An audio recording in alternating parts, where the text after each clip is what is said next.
Hi there, Bonnie Power here. One of the most riveting ways to get somebody's attention these days is to tell a good story. And a case study is the definition of a great story in the minds of your ideal target market.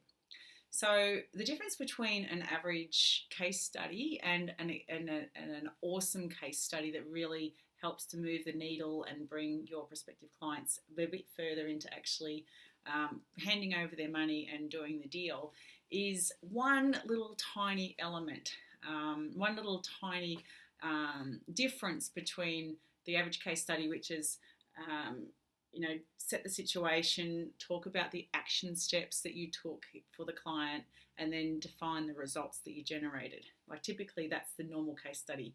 What makes an exceptional case study is if you include one more thing, and that is describing any objections that this target person, or so this client that you're talking about in the case study, had, any fears about doing business with you, any objections or obstacles they had in that they actually had to deal with and get over in order to say yes to your service and then go along.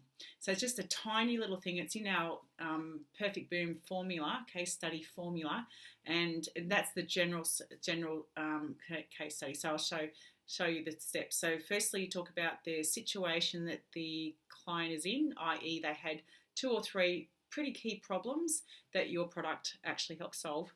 You then talk about what apprehensions they had about getting someone to fix the problem, working with somebody like you.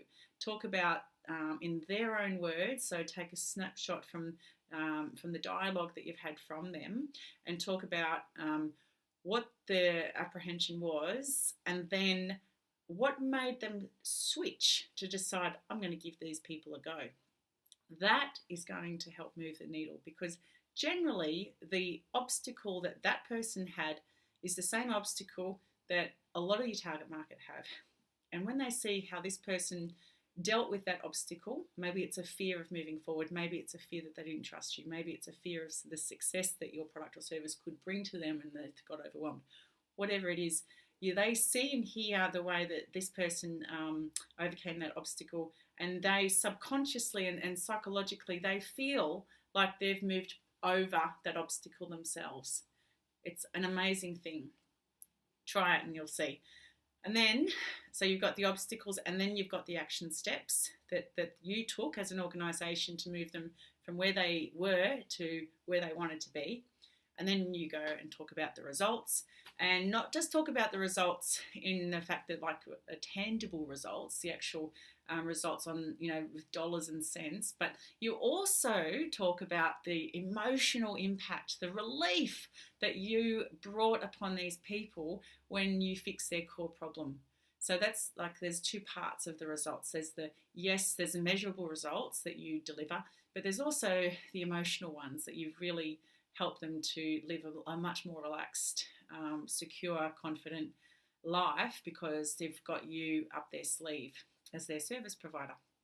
So that's in a nutshell. It's really awesome, this strategy, and it's a case study that I'd love you to think about two or three different people that you can ask to be case studies, and strategically you'll ask the people who are from the industries that you want to have more clients from, because remember how we talked about your target market. So think about the top industries or the type of people that you want to attract more of, and actually think, all right, I'm going to use them as a case study, and then that'll attract more, because like attracts like.